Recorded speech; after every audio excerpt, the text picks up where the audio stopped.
இப்படி ஏராளமான திட்டங்களை இன்றைக்கு தந்திருக்கின்றோம். இங்கே நிறைய பள்ளி மாணவர்கள் வருகை வந்திருக்கிறீங்க. நம்முடைய முதலமைச்சர் அவர்கள் மாணவர்களுடைய கல்விக்கு எப்படியெல்லாம் துணை நிற்க முடியும் என்று அதற்கான திட்டங்களை இந்த 4 ஆண்டுகளில் தொடர்ச்சியாக செயல்படுத்திட்டு இருக்கிறாங்க.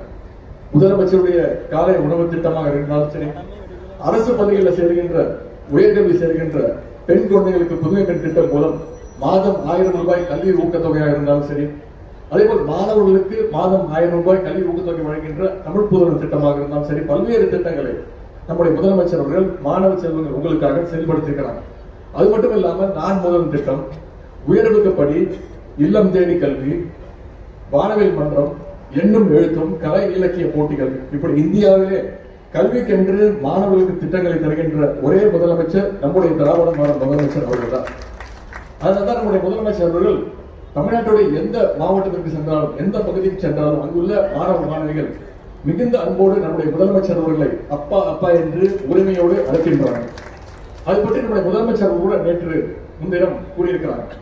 தமிழ்நாட்டு மாணவர்கள் என்னை அப்பா அப்பா என்று சொல்ல சொல்ல எனக்கு இன்னும் பொறுப்பு அதிகமாக கூடிக்கொண்டே போகின்றது. இன்னும் அவர்களுக்கு நான் நிறைய திட்டங்களை தர வேண்டும் என்ற உத்வேகம் உருவாகியுள்ளது என்று சொல்லியிருக்கிறார். ஆகவே தந்தையாக இருந்து உங்களுக்கான திட்டங்களை நம்முடைய முதலமைச்சர் அவர்கள் தொடர்ந்து செயல்படுத்துவார்கள்.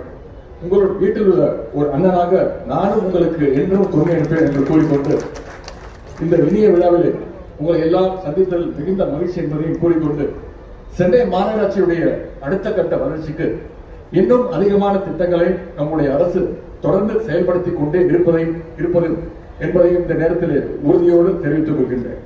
இந்த நிகழ்ச்சியை சிறப்பாக ஏற்பாடு செய்த நகராட்சி நிர்வாகம் மற்றும் குடிநீர் வழங்கல் துறையினுடைய அமைச்சர் அண்ணன் திரு கே நேரு அவர்களுக்கும் துறையினுடைய அதிகாரிகள், அலுவலர்கள் அத்தனை பேருக்கும் என்னுடைய பாராட்டுகளையும் வாழ்த்துக்களையும் நன்றியும் தெரிவித்து வாய்ப்புக்கு நன்றி கூறி விடைபெறுகின்றேன்.